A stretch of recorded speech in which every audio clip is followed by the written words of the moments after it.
perayaan Hari Raya Corpus Christi atau Hari Raya Tubuh dan Darah Kristus. Dan mari kita bahas sedikit sebelum kita masuk ke bacaan-bacaan yang akan kita dengarkan, dan jika akan bahas bersama, kita akan bahas sedikit tentang konteks sejarah liturgi ini atau Hari Raya Corpus Christi ini.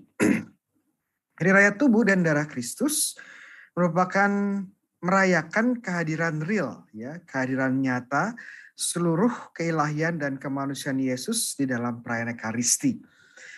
Pesta ini sendiri adalah bisa disebut semacam peneguhan atau amplifikasi dari hari raya atau perayaan Kamis Putih, di mana Tuhan menetapkan Ekaristi di perjamuan terakhir. Kenapa harus ada perayaan terpisah? Jawabannya karena di dalam perayaan Hari Kamis Putih itu banyak sekali yang harus dirayakan, ya, banyak sekali yang menjadi menjadi fokusnya. Ada Ekaristi, ada imamat, ada pembasuhan kaki, ada perintah Yesus yang baru. Jadi banyak sekali yang hadir di dalam perayaan Kamis Putih, sehingga gereja merasa perlu ada momen khusus atau hari liturgi khusus yang fokus pada tubuh dan darah Kristus yang sudah ditetapkan oleh gereja, ya. Background dari perayaan ini adalah, kalau kita lihat sejarahnya, berasal atau tidak lepas dari peran dari Santa Juliana dari Liege, seorang biarawati dari abad ke-13, ya, yang berperan penting dalam memperkenalkan pesta ini ke dalam gereja Latin atau gereja Barat, gereja kita, gereja Katolik, yang kalau kita lihat ceritanya, Santa Juliana ini mendapatkan penglihatan, ya, dan bagaimana Allah Tuhan Yesus meminta adanya perayaan ini. Dan salah satu tokoh penting juga dalam perayaan Corpus Christi adalah tentunya Santo Thomas Aquinas, karena beliaulah yang bertanggung jawab atas liturgi Corpus Christi. Dari berbagai himne atau lagu seperti Pange Lingua, Tantum Ergo, O Salutaris Hostia, Laudación, ini merupakan komposisi dari Santo Thomas Aquinas, dan juga doa-doa yang dipakai dalam liturgi Corpus Christi juga merupakan karangan dari Santo Thomas Aquinas. Konteks liturgi secara umum dirayakan pada hari Kamis setelah Minggu Tritunggal Maha Kudus. Ya, ini jadwal resminya sebenarnya, ya. Kenapa Kamis sudah saya terangkan, karena ini merupakan amplifikasi atau peneguhan eko atau gaung dari hari raya atau perayaan Kamis Putih, ya. Namun di tempat-tempat di mana Kamis tidak bisa dirayakan secara meriah, hari raya ini bisa dipindah ke hari Minggu setelah Minggu Tritunggal Maha Kudus. Di Indonesia perayaannya jatuh pada hari Minggu setelah hari Minggu Tritunggal Maha Kudus, ya. Di beberapa negara dan beberapa daerah yang mayoritas adalah Katolik, bisa diadakan prosesi sakramen Maha Kudus bahkan keluar kompleks gereja, ya, memberkati kota atau daerah tersebut. Kemudian sekuensial Laudación boleh dinyanyikan. Ini sekuensial ini lagu atau himne pendek sebelum Haleluya dan sebelum Injil, ya. Kemudian warna liturgi putih, ya. Dan di beberapa negara ini adalah waktu yang biasanya untuk dipergunakan untuk menerima komuni pertama. Oke, jadi biasanya ini menjadi momen penting bagi banyak anak-anak kita yang menerima komuni pertama, ya. Oke. Ya, kita masuk ke bacaan. Kita di tahun liturgi C, jadi gereja memilih Lukas untuk bacaan Injil kita pada kesempatan kali ini. Lukas 9 ayat 11 sampai 17. Yesus menerima mereka dan berkata-kata kepada mereka tentang kerajaan Allah, dan Ia menyembuhkan orang-orang yang memerlukan penyembuhan. Pada waktu hari mulai malam datanglah ke-12 muridnya kepadanya dan berkata, "Suruhlah orang banyak itu pergi supaya mereka pergi ke desa-desa dan kampung-kampung sekitar ini untuk mencari tempat penginapan dan makanan. Karena di sini kita berada di tempat yang sunyi."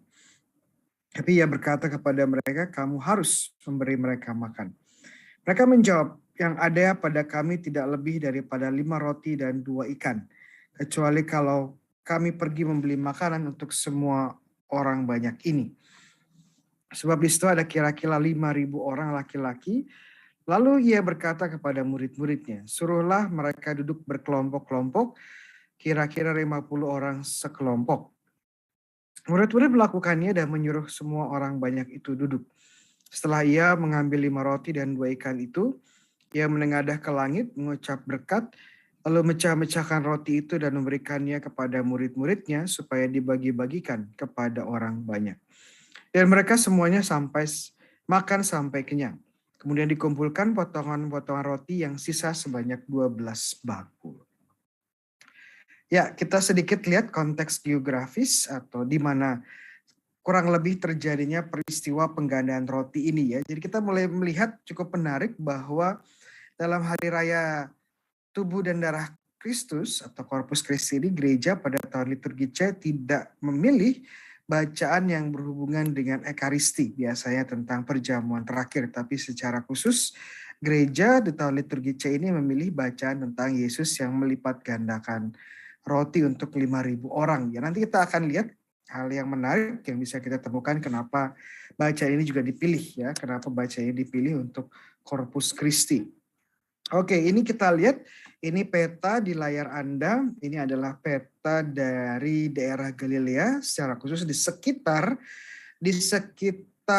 Danau Galilea. Ya, saya akan beri tanda sedikit ya supaya bisa lebih jelas. Ya, ini selatan menuju Yerusalem, ini utara ya, dan kita lihat di sini ada beberapa kota penting seperti Kapernaum ya, ada Betsaida, dan ada Tiberias, ada Magdala ya. Nah, yang menurut informasi yang ada dalam kitab suci, kejadian pelipat gandaan roti ini tidak jauh dari Betsaida ya, tidak jauh dari Betsaida. Ya, kita tidak tahu dengan pasti letaknya di mana ya, tetapi ya ada daerah-daerah yang secara tradisi diklaim sebagai tempat pelipat gandaan dari roti ini ya. Oke, ini Betsaida. Kita lanjutkan. Konteks sastra, kisah penggandaan roti ini salah satu kisah yang direkam atau yang dicatat di keempat Injil. Ya, jadi sangat unik karena kisah ini dicatat oleh keempat Injil. Selain kisah sengsara dan kebangkitan, ya, yang kisah ini juga dicatat oleh keempat Injil. Sangat jarang ada kisah yang dicatat oleh keempat Injil. Ya. Oke, kita lihat ada di Matius 14, kemudian paralel di Markus 6, Lukas 9 yang bacaan kita hari ini, dan Yohanes 6. Ya. Ceritanya sama, tetapi tiap Injil atau tiap pengarang Injil memberikan tekanannya masing-masing. Ya. Dan ini menunjukkan karya Yesus yang melakukan mukjizat luar biasa. Kita lihat dari yang ada hanya tersedia 5 roti dan 2 ikan. Menunjukkan makanan yang sangat terbatas. Tapi ada 5.000 orang laki-laki. Ya, belum menghitung perempuan dan juga anak-anak. Jadi bisa kita bayangkan ini jumlah yang sangat besar. Ya, kalau ada undangan bisa mengundang 1.000 orang saja itu butuh ruangan yang luar biasa besar ya. Butuh satu gor. Ini 5.000 orang.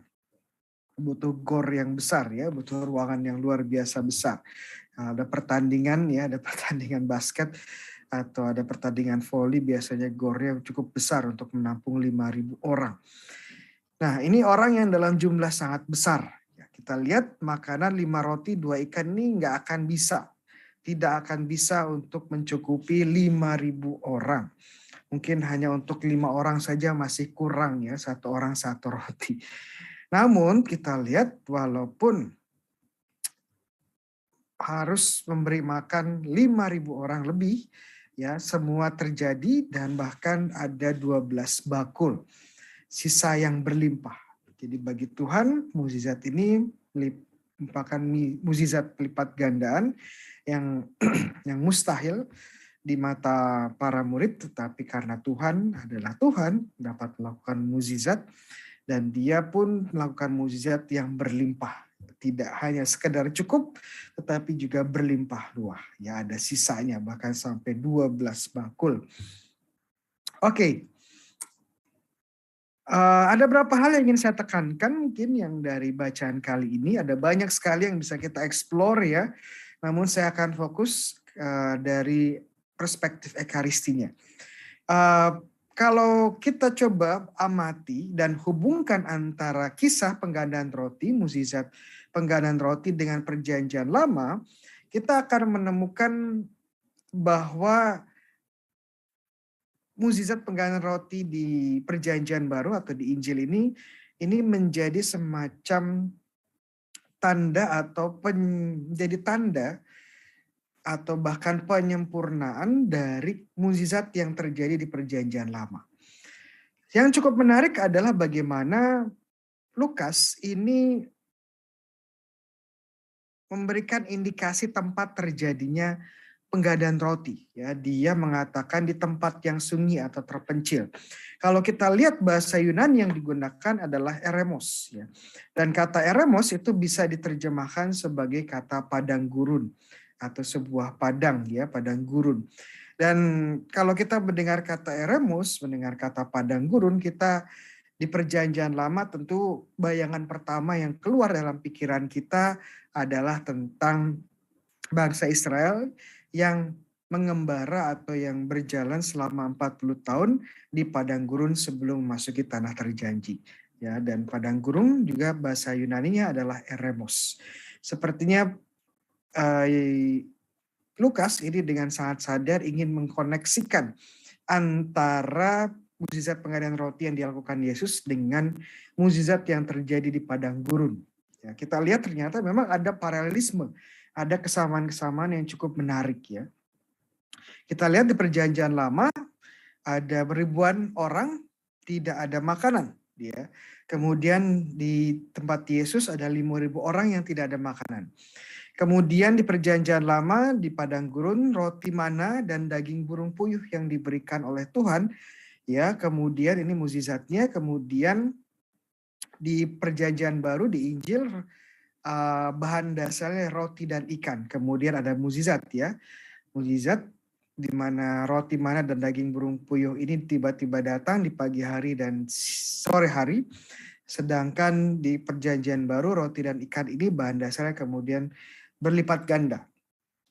Di perjanjian lama orang-orang Israel puas dan lolos dari bahaya kelaparan. Begitu juga dalam perjanjian baru di Injil orang-orang Israel, 5.000 orang Israel ini puas dan lolos dari bahaya kelaparan. Jadi kita lihat ada semacam koneksi yang cukup erat antara kisah mukjizat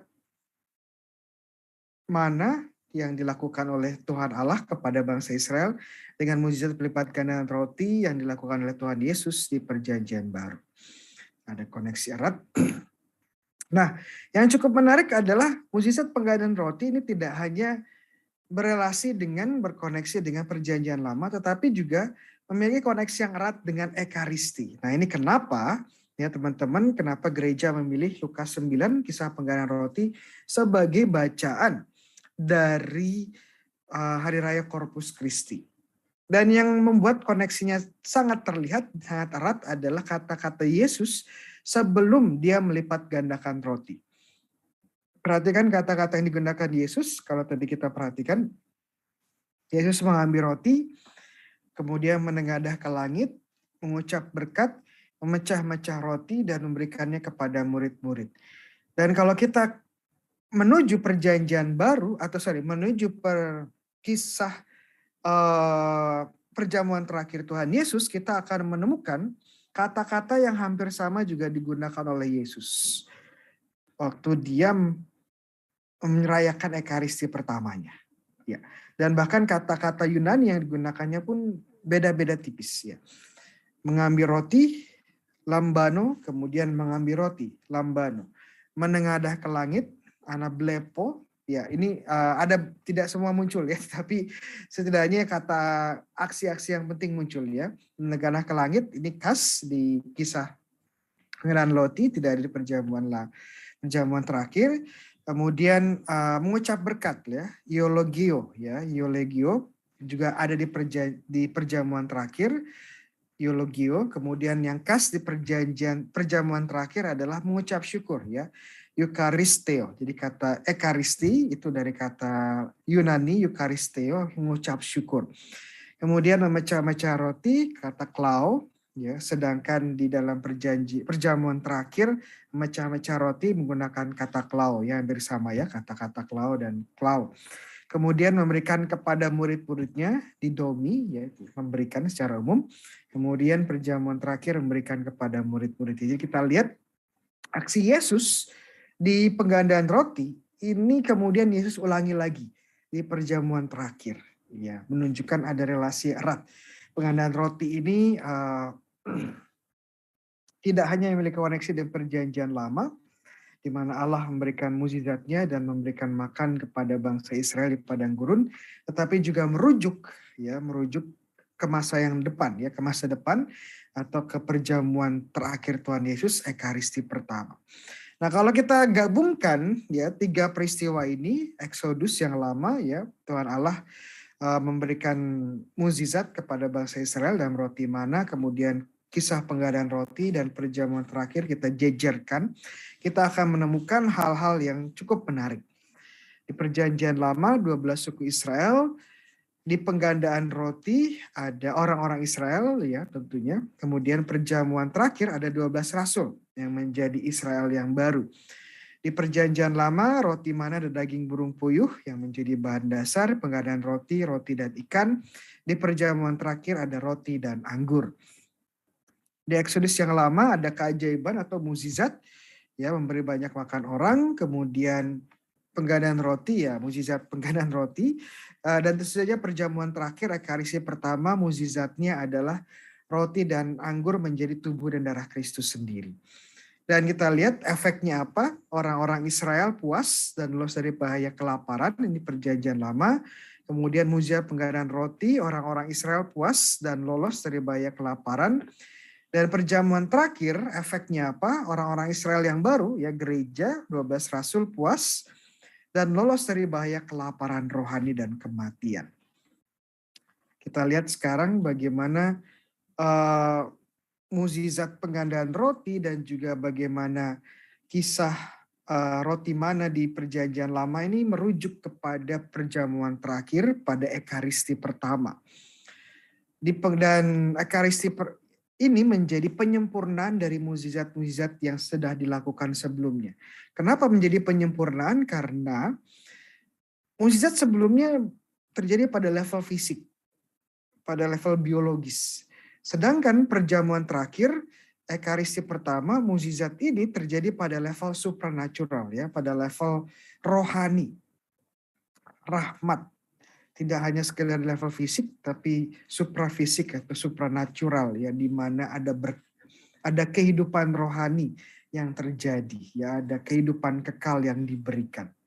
Roti biasa, roti di mukjizat-mukjizat sebelumnya yang mengenyangkan perut saja, tapi yang roti yang diberikan Yesus pada perjamuan terakhir pada Ekaristi ini sungguh memberikan kehidupan kekal. Nah, jadi kita lihat bagaimana Ekaristi ini menyempurnakan mukjizat-mukjizat Yesus sebelumnya dan juga mukjizat perjanjian lama.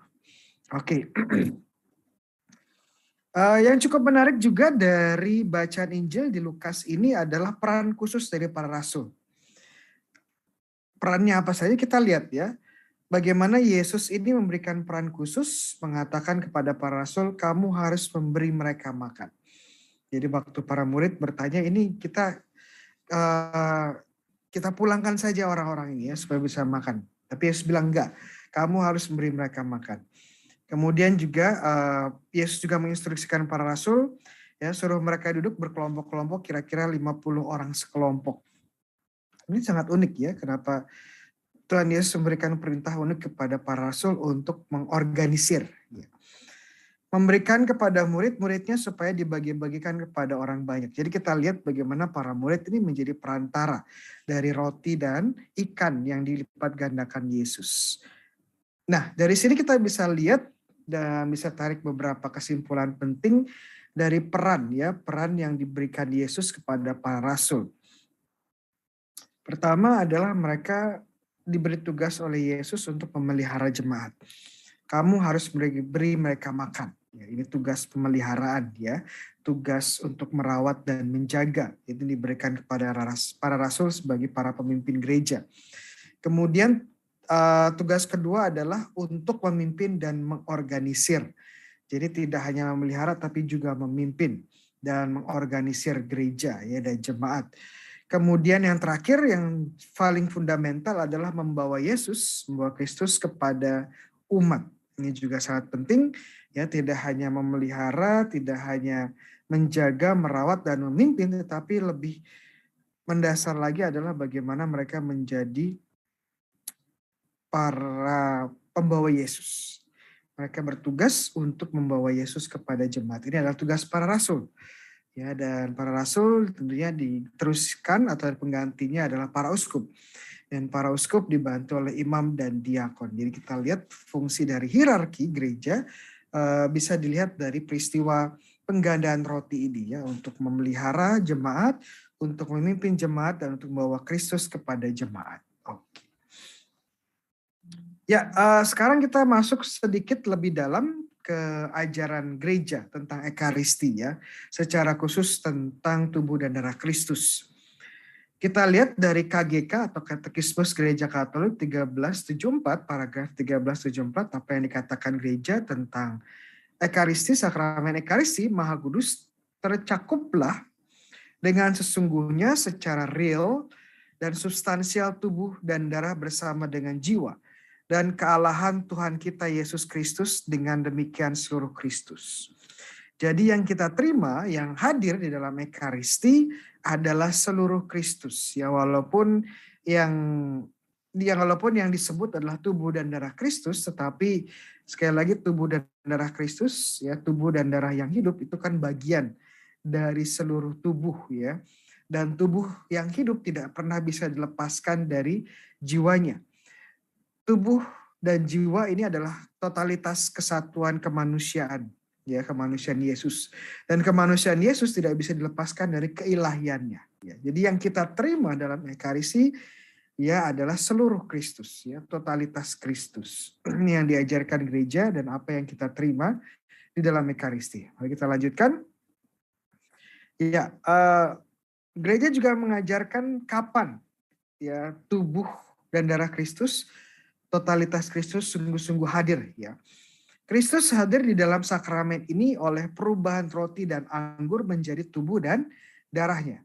Bapak-bapak gereja, ya ini para bapak gereja, para teolog dan para kudus awal gereja menekankan dengan tegas iman gereja bahwa sabda Kristus dan kuasa Roh Kudus bekerja begitu kuat sehingga mereka dapat melaksanakan perubahan ini. Ya. Ini secara khusus dalam kata-kata konsekrasi. Jadi kalau ditanya momen apa di mana roti dan anggur ini menjadi tubuh dan darah Kristus, jawabannya saat momen konsekrasi, di mana Roh Kudus hadir dan juga di mana imam ini mengucapkan kata-kata Yesus sendiri di perjamuan terakhir.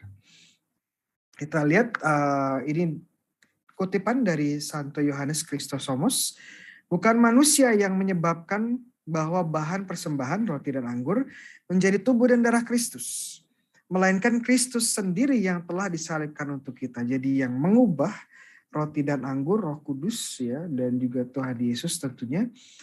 Imam yang mewakili Kristus mengucapkan kata-kata ini, tetapi daya kerjanya dan rahmat datang dari Allah. Inilah tubuhku, demikian ia berkata, kata-kata ini mengubah bahan persembahan itu ya. Inilah tubuhku, ini bagian dari, ini yang disebut dalam Ekaristi sebagai bagian konsekrasi. Jadi imam sebagai persona Christi, in persona Christi, sebagai Kristus, ya, sebagai yang hadir sebagai wakil Kristus, sebagai Kristus yang lain, ya, sebagai tanda kehadiran Kristus, ini mengucapkan kata-kata konsekrasi, dan melalui kata-kata ini Roh Kudus mengubah tubuh dan darah Kristus, roti dan anggur menjadi tubuh dan darah Kristus. Dan kepercayaan ini sudah ada sejak awal ya. Tadi Santo Chrysostomos ya mengatakan hal itu, dia dari abad keempat ke ya, sangat awal. Kemudian kita lanjutkan. Konsili Trente menyimpulkan iman Katolik dengan menjelaskan karena Kristus penebus kita mengatakan bahwa apa yang ia persembahkan dalam rupa roti adalah benar-benar tubuhnya, maka dalam gereja Allah selalu dipegang teguh keyakinan ini. Dan konsili suci ini menjelaskan bahwa oleh konsekrasi roti dan anggur terjadilah perubahan seluruh substansi roti ke dalam substansi tubuh Kristus. Tuhan kita seluruh substansi anggur ke dalam substansi darahnya. Perubahan ini oleh gereja Katolik dinamakan secara tepat dan dalam arti yang sesungguhnya perubahan hakiki atau transubstansiasi. Jadi ini penjelasan dari gereja apa yang terjadi ya, apa yang terjadi saat konsekrasi. Dan kata yang digunakan adalah transubstansiasi. Perubahan hakiki atau perubahan hakikat, perubahan kodrat ya, nama lainnya, transubstansiasi. Mari kita bahas sedikit tentang kata transubstansiasi yang dirumuskan oleh Santo Thomas Aquinas. Ya. Transubstansiasi itu dari dua kata ya, trans dan substansi. Trans artinya trans dan substansi ya. Dan ada kita bahas dulu trans. Trans ini artinya perubahan ya. Makanya ada transformasi, apalagi ya, transformasi perubahan ya. Trans itu artinya melewati. Itu bahasa Latin artinya melewati atau berubah dari posisi A ke posisi B. Jadi ada perubahan.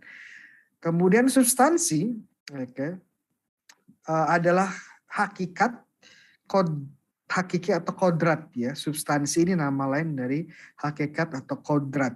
Dan kita sudah bahas minggu lalu dalam Bible study kita tentang Tritunggal Maha Kudus. Saya sudah membedakan apa itu kodrat, sudah mendefinisikan kodrat dan juga pribadi. Dan kali ini yang cukup penting adalah mengerti sekali lagi tentang arti kodrat atau hakikat. Kodrat itu secara sederhana menjawab pertanyaan apa itu. Ya, kalau saya tanya itu apa? Itu roti ya. Itu apa? Itu anggur. Itu apa? Itu manusia. Itu apa? Itu kucing. Ini apa? Ini laptop atau HP atau apa. Jadi menjawab pertanyaan apa itu hakikatnya ya, substansinya. Nah, transubstansi berarti ada perubahan hakikat ya, perubahan hakikat atau kodratnya. Jadi yang kodratnya yang semula ada roti dan anggur kemudian berubah menjadi tubuh dan darah Kristus. Kodratnya berubah. Namun yang unik adalah dalam proses transubstansi ini adalah walaupun substansinya atau hakikatnya berubah, accidents atau itu bahasa teknis ya, atau rupa yang terlihat itu tetap sama.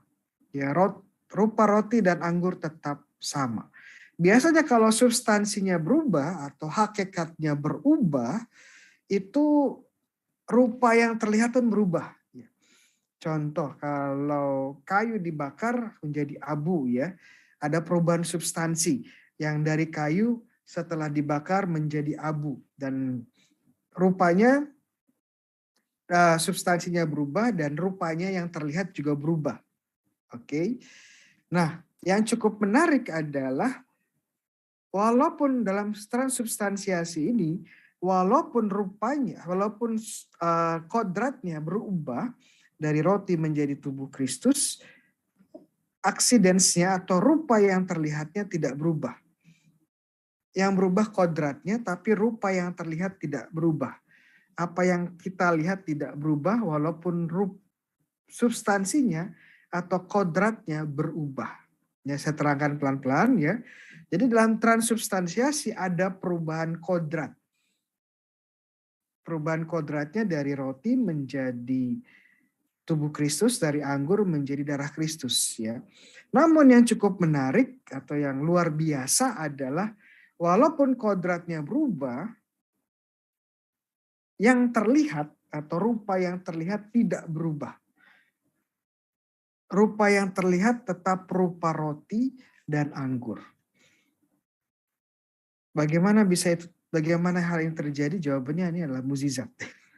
Ya, jadi ini adalah mukjizat ya. Kalau proses natural atau proses alamiah, perubahan kodrat akan juga mengubah bentuk dan rupa yang terlihat.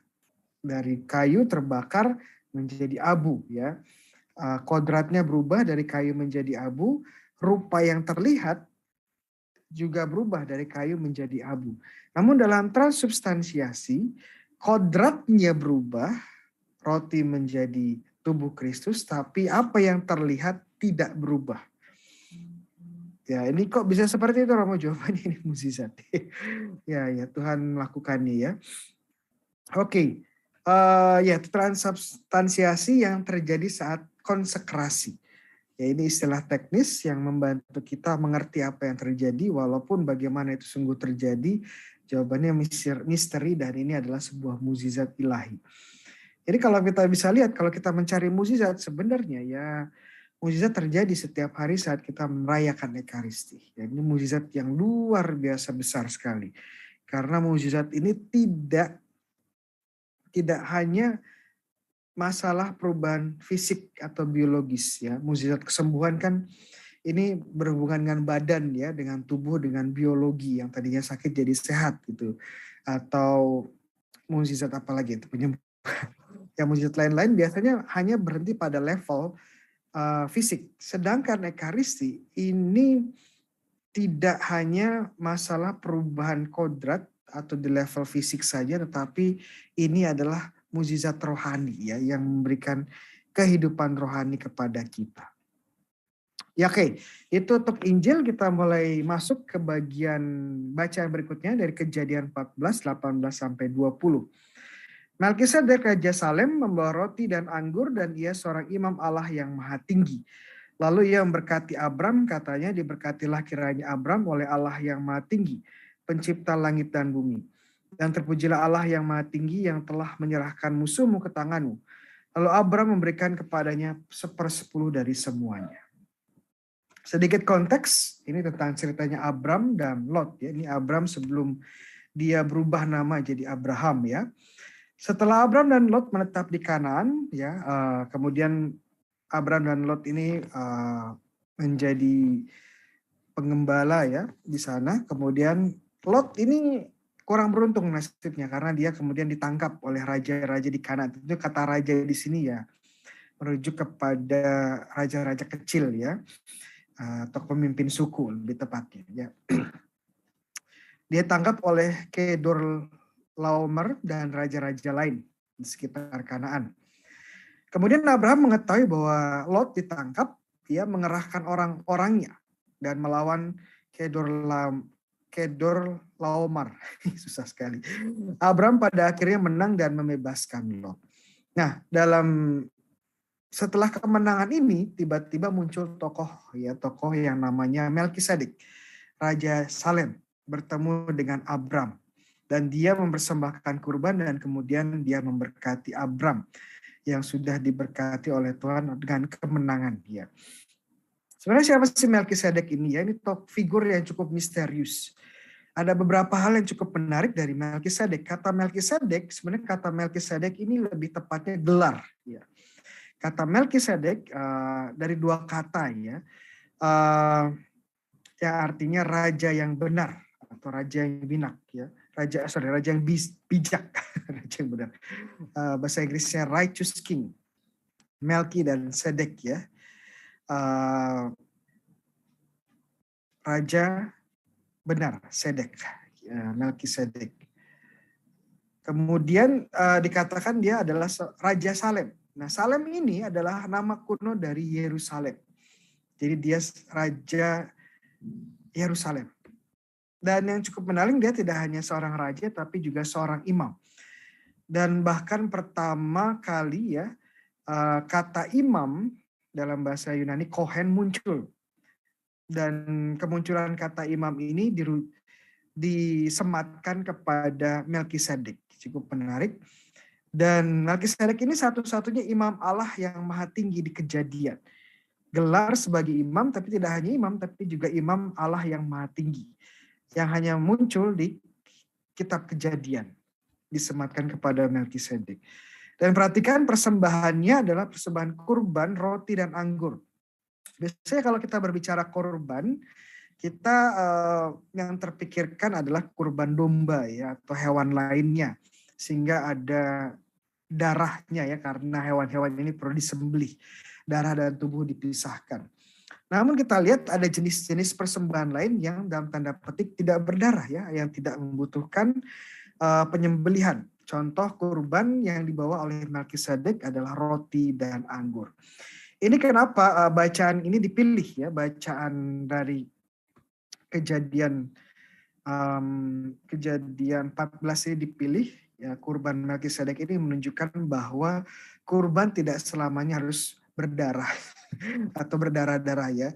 Kurban juga bisa yang tidak berdarah-darah, yang seperti contohnya yang diberikan oleh Melkisedek, roti dan anggur. Dan di jenis persembahan inilah juga yang kita bawa ya, yang kita bawa dalam Ekaristi. Yaitu koneksinya antara Ekaristi dengan kurban Melkisedek, menunjukkan ada jenis kurban yang tidak ya, jenis kurban yang dibawa Melkisedek ini juga kurban yang kita bawa di Ekaristi. Ya, kemudian ada sedikit hal yang menarik menurut saya tentang perpuluhan ya, persepuluhan atau perpuluhan. Setelah mendapatkan berkat dari Melkisedek, Abraham memberikan kepadanya 1/10 dari semuanya. Memberikan hadiah kepada seorang imam adalah tindakan kuno dan alkitabiah. Dan yang cukup menarik adalah memberikan hadiah adalah tindakan liturgis. Memberikan persembahan atau hadiah adalah tindakan liturgis. Jadi kita lihat bagaimana Melkisedek ini mempersembahkan kurban, kemudian memberkati Abraham, dan kemudian Abraham memberikan 1/10 ya, persembahan atau hadiah kepada imam Melkisedek. Jadi kita lihat memberikan sesuatu kepada imam atau kepada Tuhan melalui imamnya merupakan tindakan liturgi. Ya, 1/10 ini bisa dikatakan sebagai tindakan liturgi, bagian esensial dari liturgi. Memberikan persepuluhan, kemudian dari sini disempurnakan lagi atau menjadi sebuah peraturan yang lebih tetap saat memasuki ke kitab imamat ya, tentang imam-imam dari suku Lewi ya. Memberikan persepuluhan ke bait Allah dan imam-imam Lewi menjadi sebuah kewajiban. Yang tadinya kita lihat kisahnya Abraham ya, Abraham memberikan 1/10 walaupun tidak ada kewajiban untuk memberikan 1/10, tapi Abraham kemudian memberikan 1/10, dan ini kemudian diambil oleh bangsa Israel dalam zamannya suku Lewi sebagai sebuah kewajiban untuk mendukung bait Allah, mendukung para imam yang mempersembahkan kurban di bait Allah ya, 1/10 dari hasil tani maupun hasil ternak atau dari gaji ya, penghasilan. Lalu bagaimana dengan perjanjian baru ya? Apakah kita masih menggunakan persepuluhan dan gereja? Jawabannya tidak ya. Di dalam tradisi gereja Katolik persembahan, donasi atau kolekte masih ada, tapi jumlahnya tidak harus 1/10. Praktik di perjanjian lama ini, secara khusus di buku Imamat, sudah bukan lagi menjadi bagian dari perjanjian baru. Ya, bentuk persembahannya, kolektenya masih ada, tetapi tidak diwajibkan untuk 1/10 atau 10% dari penghasilan kita. Kenapa? Karena kalau kita lihat apa yang terjadi pada gereja awal juga, persepuluhan ini juga tidak lagi diwajibkan. Contohnya kalau kita baca 1 Korintus 16:2, pada hari pertama dari tiap-tiap minggu, ini hari Minggu ya, ini harinya Tuhan, hari beribadah, hendaklah kamu masing-masing menyisihkan sesuatu sesuai dengan apa yang kamu peroleh. Jadi perhatikan di sini Paulus mengingatkan para jemaat atau orang-orang Katolik di Korintus untuk menyisihkan sebagian ya dari penghasilan mereka ya, kolekte, persembahan ya. Nah, namun kita lihat bahwa Paulus di sini tidak lagi menggunakan kata persepuluhan ya, tapi ya disesuaikan dengan menyisihkan sesuatu saja ya, sesuai dengan kemampuan masing-masing. Dan ini kemudian juga menjadi tradisi gereja sekarang.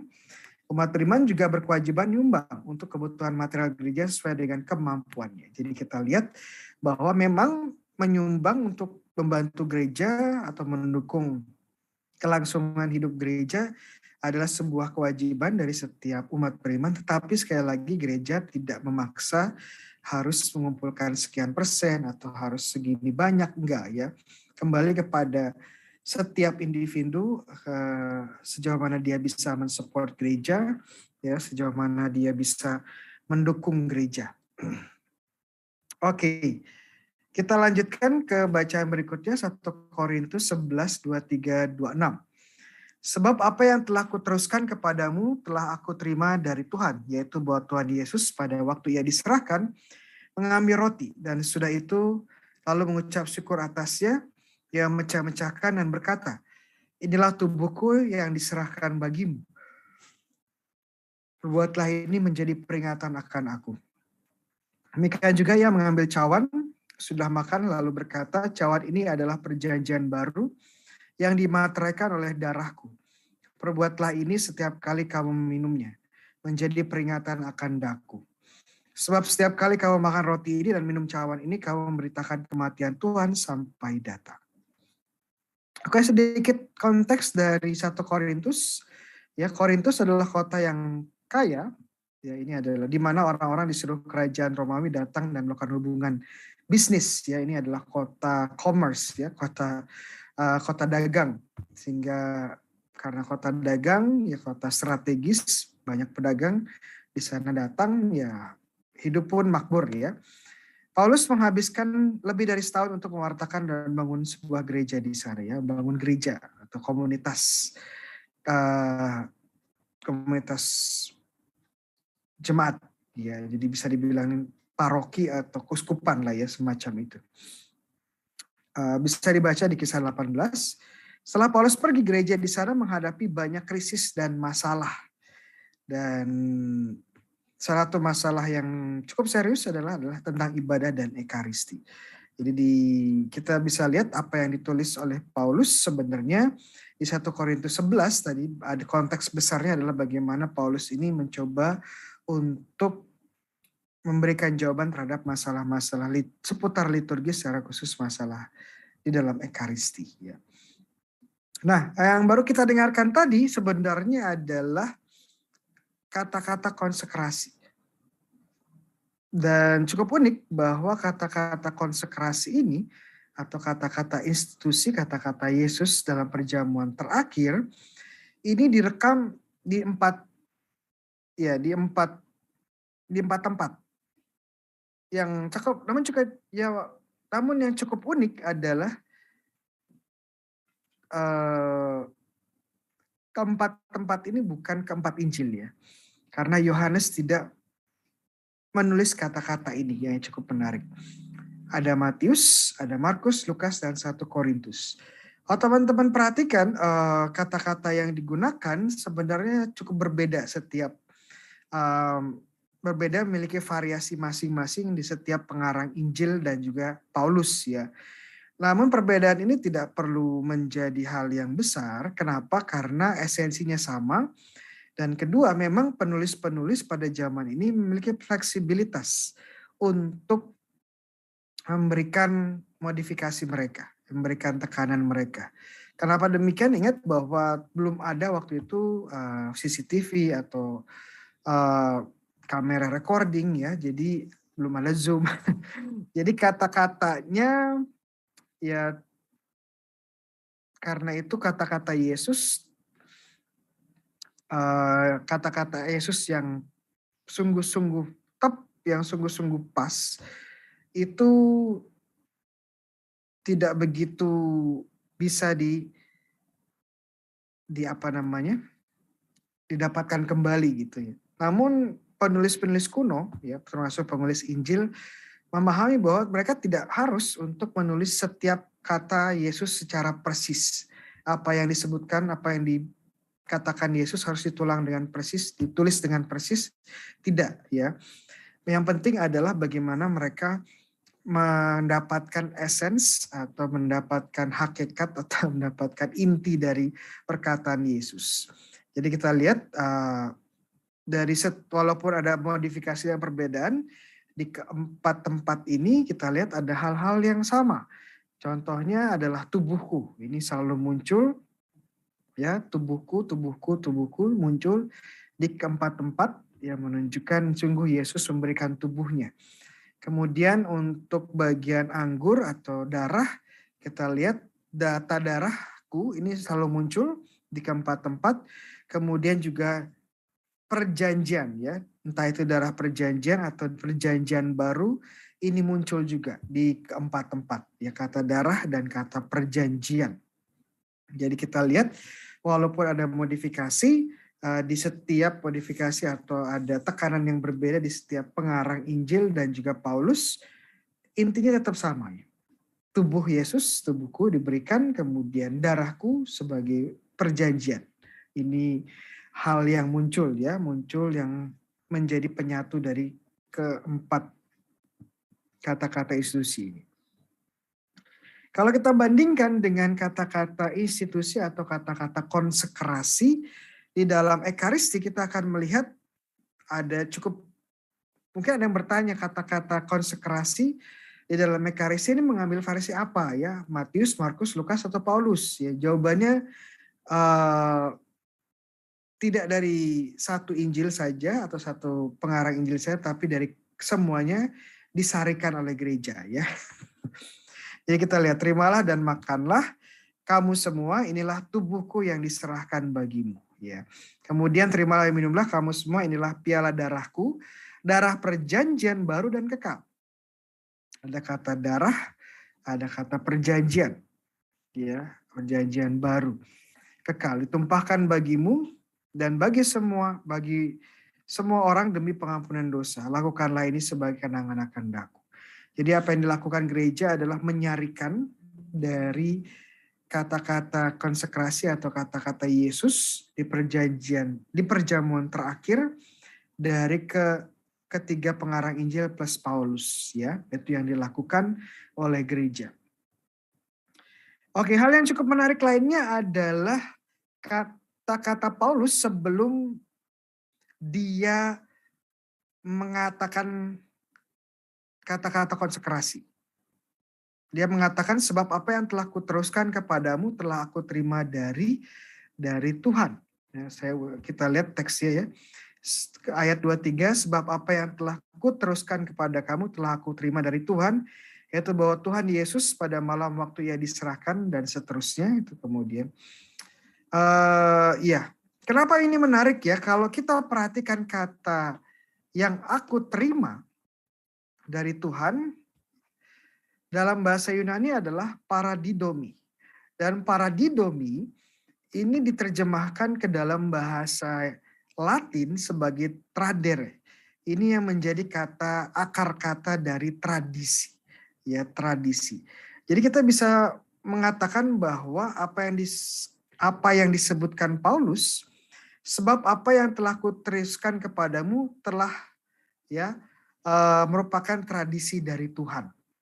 Bisa disebut sebagai begitu, ya. Jadi Ekaristi bisa dikatakan sebagai tradisi ilahi.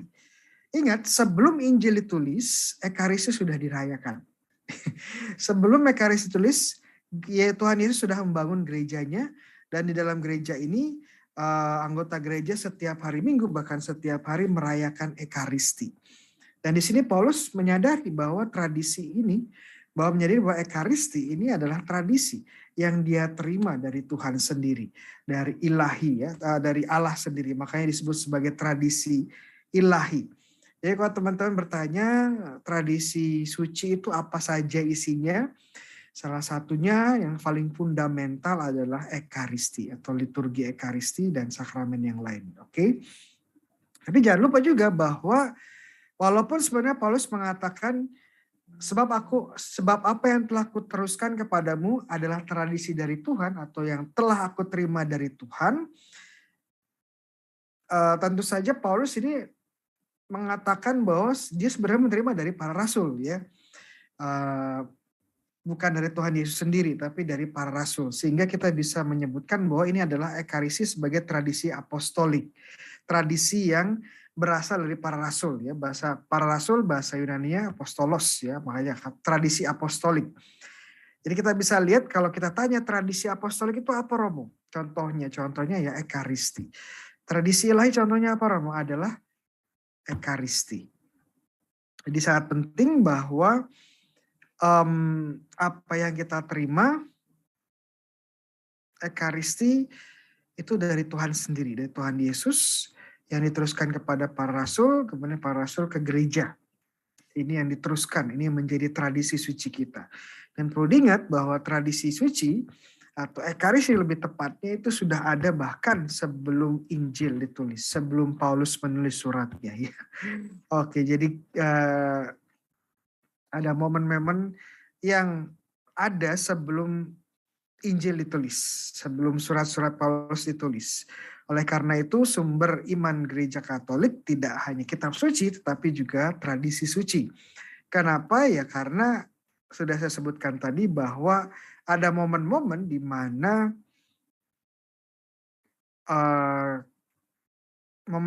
gereja itu hidup dan berkembang bahkan tanpa ya Injil, tanpa keempat Injil ya, karena 4 Injil ditulis kemudian dia. Begitu juga Paulus dengan surat-surat Paulus dan sebagainya.